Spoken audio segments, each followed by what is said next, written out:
Hello, everyone, and welcome to another edition of Everybody and Their Grandma's podcast. I'm your host, Damien. Welcome. We're gonna have a great show today. Once again, back in the studio. We had a couple car casts there. I hope you guys like those. They're always an interesting headspace to get into when you're in a vehicle recording. So that was a whole lot of fun. I hope for you guys. For once, I am actually just plugged up. I have a head cold. Normally, sometimes I get plugged up when doing these podcasts because I'm talking a lot, and my nose just kind of generally gets, all snotty and stuff like that. But I will tell you this time that I am actually sick. I guess I would consider to be sick, but it's not like, what is it? It's not like a real sick where you're like trapped in bed sort of sick.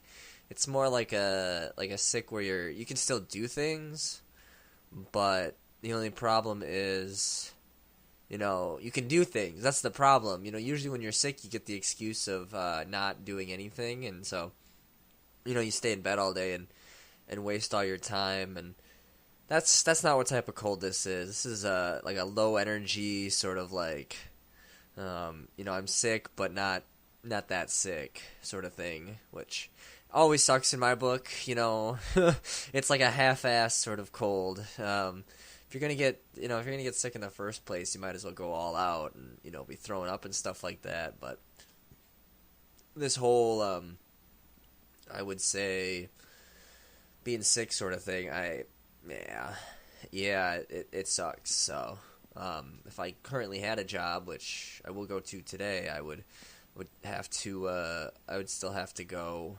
unfortunately, and just sound terrible, but still be healthy enough to work, which sucks. But yeah, you lose sort of all this drive that I've had all week. You sort of lose it. I don't know.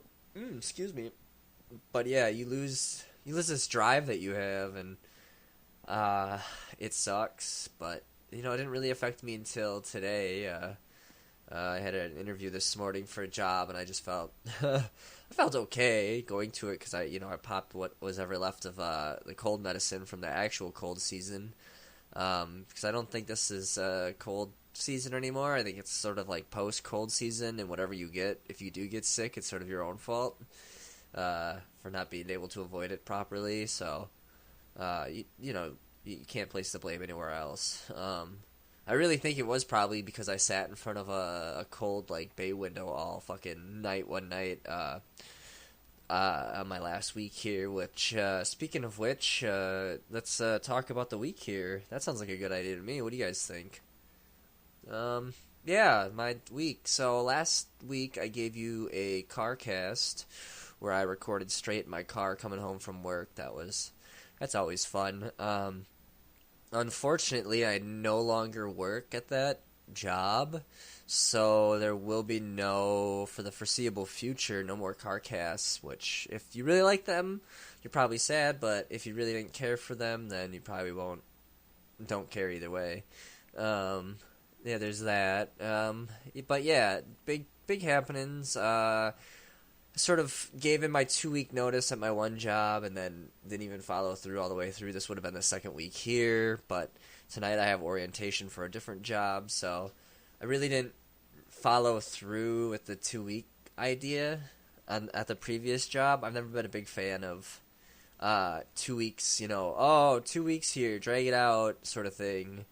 Like a 2-week notice. Like, what's the point? I mean, I understand maybe if it's like a bigger company and then to get their shit in order, but this wasn't anything different than like a grocery store where they're constantly hiring people 24/7. Just working there, you could see people that would get interviewed and maybe even hired throughout the week. And depending on how much those people stay, they're used to it. I think at this point, a lot of these places. So. A couple of these like grocery stores and stuff like that, I just don't even bother to give my stay the full 2 weeks, because there's no point in really dragging it out if they're not, if there's no longer anything a job can do for you anymore, then there's no reason to hang out and hang around like some kind of person hanger person. See, look at that. Even my jokes are bad today. Or maybe they always are. I don't know. What else did I do with my week? Thursday into Friday, I had some fun. We ran around. I think last Thursday was Albert Hoffman's birthday, so he is the guy who first synthesized LSD. So I'm sure the audience could guess what I did with my Thursday into Friday. And of course, on top of all the bullshit that happens with the switching of a job and stuff like that, my car decided to crap out, but it was literally the same issue it had before, so that's fun. But the mechanic who fixed it last time was willing to fix it a second time, so I was happy about that. What else did I do? Not a whole lot. Since I had this little stint of like unemployment here, I just kind of hung out at home and took it easy and read a whole lot more and read a whole lot more and just played some games and stuff like that. In that department, I finished the one book I was reading. I don't remember if that was last week. Yeah, I think it was last week that I finished that book by Israel Regardie, the Tree of Life, just sort of this treatise on the magical occult realm and stuff like that. So that was actually a really fun read. I'd recommend it for anybody who's kind of into the occult but like doesn't have any like sense of ritual yet.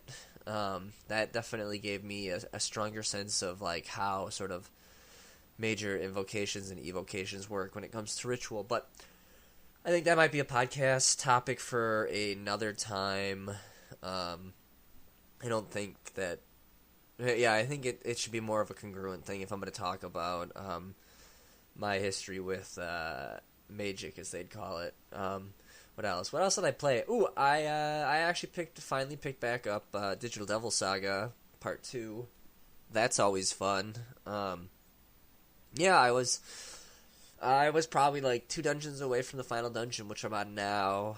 But yeah, that game is just bullshit sometimes. Like, I don't quite get it. Like, there are days when you like pick it up and random chance will have it that everything goes well and you're able to like fly through dungeons and you're able to grind really well and stuff like that. And then there's other days where you get into the game and every enemy just decides to take a big dump on you. But I mean, really, I guess if it was sort of this last dungeon I was on was the second to last dungeon, I guess that's fair. The game's never really been a fair game anyways in the first place. It usually tries to fuck you over with encounters and stuff like that. So that's always fun. I think we forget about how nice we have it with some of the other JRPGs where they're not a lot nicer to you and you can really exploit the game a lot. Especially after watching. Oh shit! I completely forgot. Especially all last week was Awesome Games Done Quick, which I'll plug them, even though they're not the greatest. But maybe we'll talk about that here in this podcast for a little bit.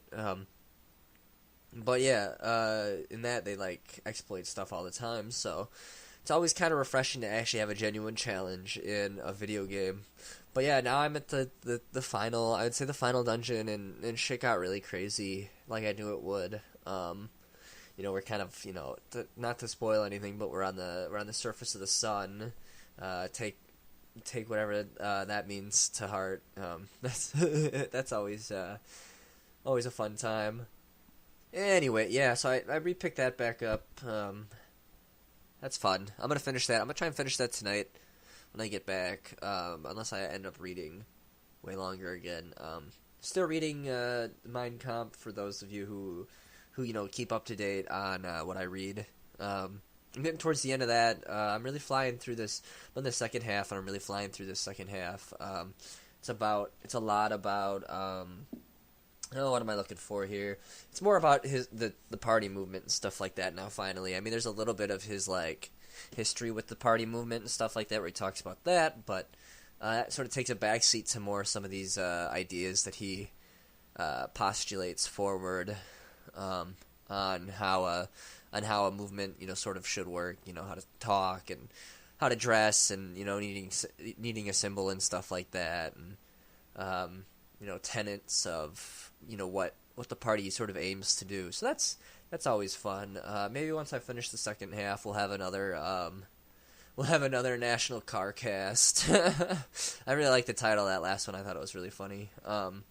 But yeah, we'll have maybe another national Soch cast. That's always fun. And maybe we'll even get a guest in there to play off of someone who totally doesn't like National Socialism whatsoever, or the Nazis, even though they don't really exist anymore. Like I've said before in previous episodes, there's sort of these cartoon characters now that our idea of I think of a Nazi like this German guy dressed as like a stormtrooper just doesn't exist in real life. There's neo-Nazis and stuff like that, but then they don't really do a whole lot. They're not very, very persuasive when it comes to the tenets of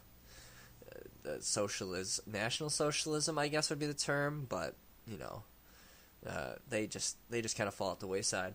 But yeah, that's really all I kind of did with my week. Started doing some more work on stuff. I haven't written in a while just because as soon as I was done doing whatever I did on Friday, sort of Saturday, I started to get sick, and I could, you feel it. You could feel it in your throat. It starts up, but this isn't gonna be sick cast. We're not gonna talk about that. I just had sort of a couple topics that have been bouncing around my head recently. I think that's what more and more of these podcasts are really going to become, is just topics that I have no outlet to talk about anymore. Used to have decent outlets. I guess I should write more and do maybe a blog spot, and get it down in a writing form. But I like this audio format because nobody really has time to sit down and I think read anything anymore. I would argue that you could always find time. If you do like reading and stuff like that, you can always find time to sit down and read something of someone's, or read a book and see from it on that way. But we'll see what actually happens with that if I do anything with that. I recently, what was it? Well, yeah, let's talk about, like I said earlier, let's talk about fucking AGDQ. It's an interesting event, this AGDQ. It's called Awesome Games Done Quick, and they do 2 a year. They do Awesome Games Done Quick in January here, and then they do Summer Games Done Quick 6 months from now in the summer, obviously, hence why they call it Summer Games Done Quick. The company itself is called Games Done Quick, and now I found out just this year that they are an LLC, so they're technically not really even a charity company. Then they then donate their money to various health donations. It used to be Medics Without Borders, but now it's some other charity that I can't think of the name of. But basically, this charity, they don't actually fund cancer research, or maybe it's the Cancer Research Center. I don't know, but it's a fund for researching cancer and helping finding a cure for cancer. That's what they put forward as sort of their goal. I would say is they go, oh well, this money's going. GDQ itself says, oh, this money's going towards researching cancer. Well, like I said earlier, GDQ is an LLC, which is a limited liability corporation, which has special rules to it, and also has its benefits too. But basically, it's not a large corporation, so they can choose what they want to do with the money that they gain from all these donations and stuff like that. Now, I'm fairly certain that they're all decent people, and they give a majority of the money to PC. That's not PCF. Is it PCF? I don't know. The Cancer Research Foundation or something like that. I'm sure they give most of their money to the Cancer Research Foundation, which in turn, this Cancer Research Foundation doesn't actually fund research to cancer. They mostly put more money out into like awareness, I would say. Like awareness is definitely more their vibe.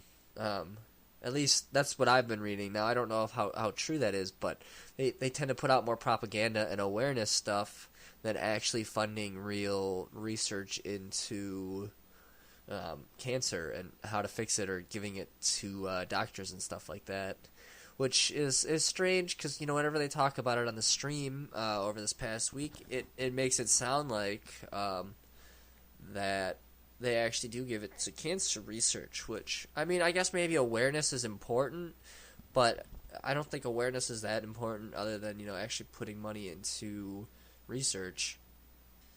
So there's that.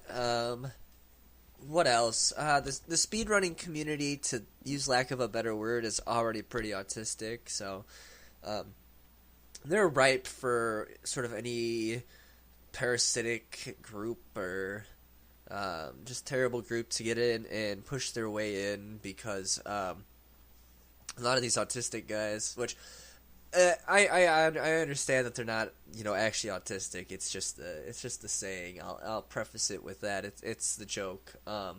That's the whole reason I started watching in the first place, was because of how cringy some of these runners are, and like the weird shit that they would say on stream. Like, it was hilarious, like back in the early days, but now they sort of put the kibosh on that, and it's mostly due largely because of the large SJW community that's sort of infiltrated Games Done Quick, and enforced more of this family-friendly vibe to speedrunning, which there was never any need for that in the first place, because these speedrunners are mostly all male. I will say that, and gamers have a very rough talk to us, and that it doesn't always translate over that well to a family friendly setting. So there's always the occasional slip up of somebody swearing and stuff like that, and the joke the past year has been, oh, banned, you're out, like there's no way you're coming back, you're having too much fun, and stuff like that. Like, they banned some guys for bringing, the year before Trump was elected, they banned guys for bringing a MAGA hat on stream. Now, I mean, I guess I could see that, that's fair. You don't want, political affiliation on your charity stream, because it is a charity stream, but, they're just taking it easy and having fun.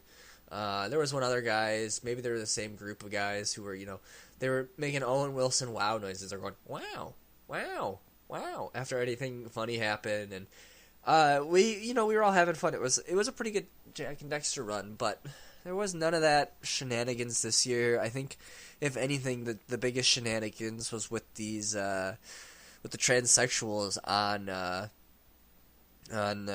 stream, and how that a lot of the management is pushing more for transsexual runners, which is a very, I'd say, the whole transsexual thing is a very hot topic, and I don't really want to get into it on this cast, yeah. Broadcast, no. But yeah, I don't really want to get into it.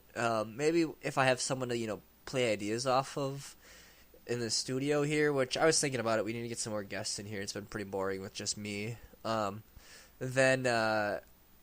I think we'll have fun with playing around with that idea.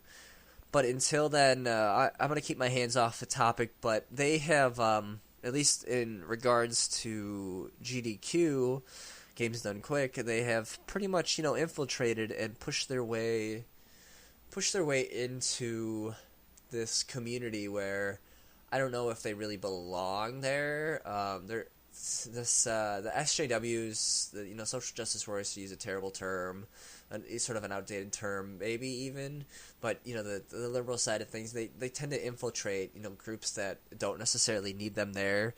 Like, Games Done Quick worked just fine before everything got done and stuff like that, but now they're pushing this narrative that it needs to be open and friendly to everyone, and how they first start doing that is all the transsexuals. Now, you'll even have runners that were, male at the start, and then they've come back in recent years for runs, like even this recent year, and they're girls now, and it's odd. Like, it's odd how much they push this, and they even then I think will ban dissenters, and they even made their GDQ made their Twitch chat even subscription based, which drives me way up the wall. Like, you should have a free and open chat and be willing to take criticisms and stuff like that. Because I mean, in reality, it's once again gamers donating to this charity. It's not the normies, to use another terrible term. It's not the normal people who don't play video games that are donating to this stream. They may hear about it and go, "Oh, well, that's kind of funny," but in reality, nobody's gonna watch this stream other than people who play video games and people in that community. Now, there are some cancerous people in the community. I won't not say that, but I think a majority of the community, especially who watches it online, people coming from 4chan or and stuff like that. Those image boards, they have a rougher idea in the world, and it doesn't appeal to them. So they've had, over the past 3 years, they've had drops in people watching, and it's gone down significantly. It's at least 50 million viewers per, maybe 20 million viewers, sometimes even 50 million viewers per show, so that's always a big issue, at least on that side. But yeah, it certainly is. I will say GDQ certainly is a spectacle, if not now, because it's sort of become this, freak menagerie of of weird people who do speedruns, because, a lot of the people who do speedruns either are these hyper competitive types who want the best run ever, or they're the extremely cringy autistic dudes, which I think even they're trying to put a kibosh on that, the new sort of management of GDQ. But yeah, it was an interesting week. They do it for a week, and it's always fun because it gives you something to watch no matter what time of day you're at, because they're it's runs 24 hours for a full week. So I definitely did enjoy some of the runs. My favorite one was the Metal Gear Solid 3 Snake Eater run, I'd have to say, where the guy just totally biffed it, halfway through, and, Metal Gear Solid has such a cult following, and he just completely ate it, when it came to fighting the end, and had to restart and stuff like that, and so people gave him a lot of shit for that, and not to mention, there were some funny comments shared. There was a Star Wars, I think, not Last Jedi, what is it? Star Wars Academy 2, I believe it was. And that was a pretty fun run when I watched that. The guy was actually enthusiastic. It's always good when you get somebody on the couch who is actually, having a good time and enjoy the game that they play. Unlike some of these people who I think play it just because it's a community for them. So yeah, it was definitely a good time. I don't know if I'll watch Summer Games Dunkirk this year, but it might be something to look into. I probably will anyways, just because it's something to throw on TV. Better than I've been watching lately, too. Star Trek. Better than OG Star Trek, maybe. Something fresh and new. But even though OG Star Trek's really good, I will say, I guess I'm going to digress into the next topic here. But I didn't really want to talk about OG Star Trek, but it totally made me think of it. The OG Star Trek from the 60s with Kirk and Spock and stuff like that. It's all, a lot of the episodes are about the effects on people's minds and stuff like that, and how perception is changing and stuff like that. I think it definitely fits the theme of the 60s, and I think that's all I'm going to say about it, because I'm only maybe 5 or 6 episodes into the first season, so I'm sure there's plenty of other episodes out there that aren't so much about that, but this first season has been a lot about personality changes and perception changes and stuff like that, or the inner will of man and his mental functions and stuff. What else to talk about? I've been sort of fired up with the whole there was that whole, I guess it is kind of late news, but I mean, whatever. There was the whole Intel chip backdoor opening or exploit or whatever it was, where people can spy on you and stuff like that. But the part that I'm sure it's an easy fix, especially even if they throw it out and they hurriedly rush out a patch like that. That happens. It's okay. It's not going to end the world. But the thing that makes me makes me pissed off, within the same vein as that financial company, which I'm sorry I'm being so vague today. I can't remember the name of the financial company, which this just goes to show you how terrible it really is. We should be remembering these things. But there was that financial company that leaked all the sensitive information, over, half, maybe even more than half, of people's, confidential data, confidential financial data and, loan payments and stuff like that. So there was that whole mess. But the big issue is, especially even with the Intel chip, is that these corporate heads are not taking responsibility for their actions. I would say they're not taking the fall when something goes wrong within their company. So a lot of times they'll do the thing where they won't release, a leak or something will happen, or, with the Intel chips exploit happened, and they waited a month or two before they actually told us that this was going to go down. So that way, the people at the top in these companies can give away then their shares, which I think is a huge issue. Like, you're supposed to come out, you're supposed to provide a service for the people using your product, and you can't come out right away and say it. You have to care more about your profit and the money that you're making before your stock drops, because that's how a response, that's the market response to something going wrong in a company is a stock drop. But you need to have your money now, and so you have to bail on shares before anything else happens. Now, I would almost say I would argue that it would border on insider trading, having prior knowledge on that your stock's gonna fail. That's almost insider trading at that point. Having the prior knowledge before you tell the public writ large, and that's what really drives me nuts about the whole situation and stuff like that. I had a conversation with a buddy just the other day about it, and we were talking about the chip exploit and stuff like that, and he brought up a good point too with the bank bailouts, and I disagree. I kind of disagreed with sort of the bank bailouts. To a degree, I think those people should have, those banks and stuff like that should have broken down. Now, of course, there were banks that did go away, I think Merrill Lynch was one of them and stuff like that, where it was all propped up on these fake mortgages and stuff, with really nothing to cover them because there was nothing there to begin with. Hence the idea of a bubble.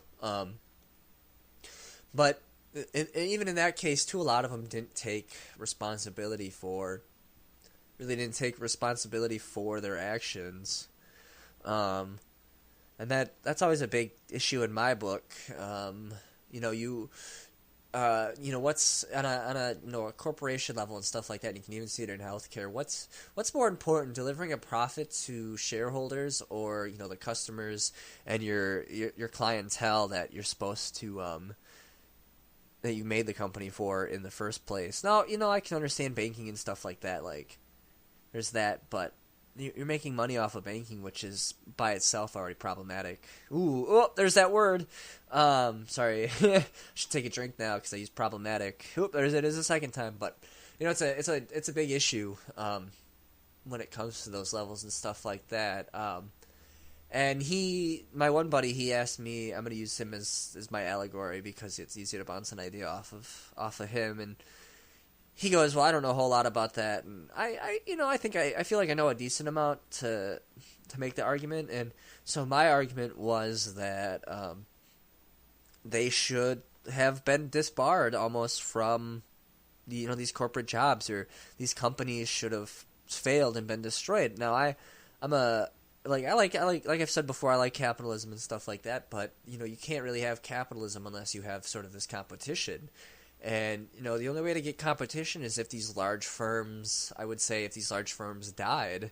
Once they're broken down, you could have two or three other ones that arrive in its place, and they then compete to not only, I would say, give a better price for the consumer, but also, innovate then too, which is always a big part of it.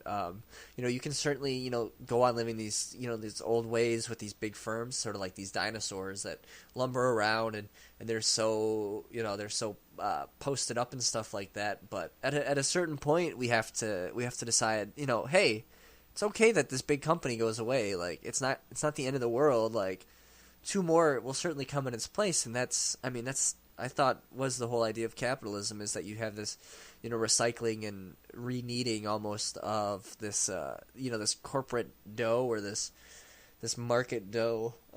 I'd say would be a good term for it. And so there's that level, but then there's also, the level of the CEOs and stuff like that who need to take responsibility for, I wouldn't say maybe not necessarily their actions, but as a head of a company, they are technically your actions, and it's your company, so you have the ultimate authority. If you have the ultimate authority, then you also have to take the ultimate blame for anything that does happen. So a lot of times my solution to that whole thing is, kick them out and tell them that they can't work in these markets anymore and stuff like that, and sort of exile them, because there's nothing more hurtful to a human being than that's worse than exile. Alexei de Tocqueville talks about it. If you guys like U.S. anthropology, Democracy in America, he talks about how with Congress and senators and stuff like that, if they're up to no good, you kick them out and exile them and leave them to a life of feel free. You can say, feel free to. They can pursue whatever other sort of interests they want, but they just can't operate anymore in a. That's what I'm looking for. In the market sense. So they can't run a big company or anything like that, because that they're going to get up once again to the same amount of no good that they were doing before. So, it would be a vicious cycle. So by, almost barring them from, doing this again, and say it's almost sort of shaming in a way, and then maybe they might learn the lesson. And, you would hope that people would be nice to each other and learn the lesson right away. But, that, of course, never quite happens. So, that's always fun. But yeah, like I said, I think we need to hold more these CEOs and stuff like that more responsible for their actions. Now it may not necessarily be their actions, but ultimately you made the decision to create, say, a backdoor, or go cheap for fastness as you could in these chips, and that's ultimately your business decision. So you can leave. It was a bad decision, and now take responsibility by getting kicked out. And then to do it on another level where you're almost, like I said before, almost insider trading, and that this, the market or your stock is going to plummet beforehand, so you wait to put out the information. I think that's even scummier than before. It's sort of like the whole it's kind of the same idea of the whole 1% movement, which was a long time ago. And doesn't need to be gotten into, because there's other issues with that. But yeah, I think just general more responsibility all around. If you're the authority figures often take responsibility. Now we'll see what happens with our president and stuff like that. Now I don't know if our last president really took responsibility for his actions and stuff like that, but it's pretty easy to, hand wave and say, and blame it on somebody else. I think a good leader here, to sort of sum it up, a good leader here takes responsibility for, the company's actions, or the firm that he leads' actions in the end. I think that's gonna about wrap it up here, ladies and gentlemen. People out in viewer land. I think it's been a good show. We covered a decent amount of topics that I wanted to talk about, and we're about at the half-hour mark here, so I think this will make a good show. I want to thank you guys for listening. You guys have a great week. This has been Everybody and Your Grandma's Podcast. Everybody and Your Grandma's? No. Why do I get the name wrong constantly? It's Everybody and Their Grandma's Podcast.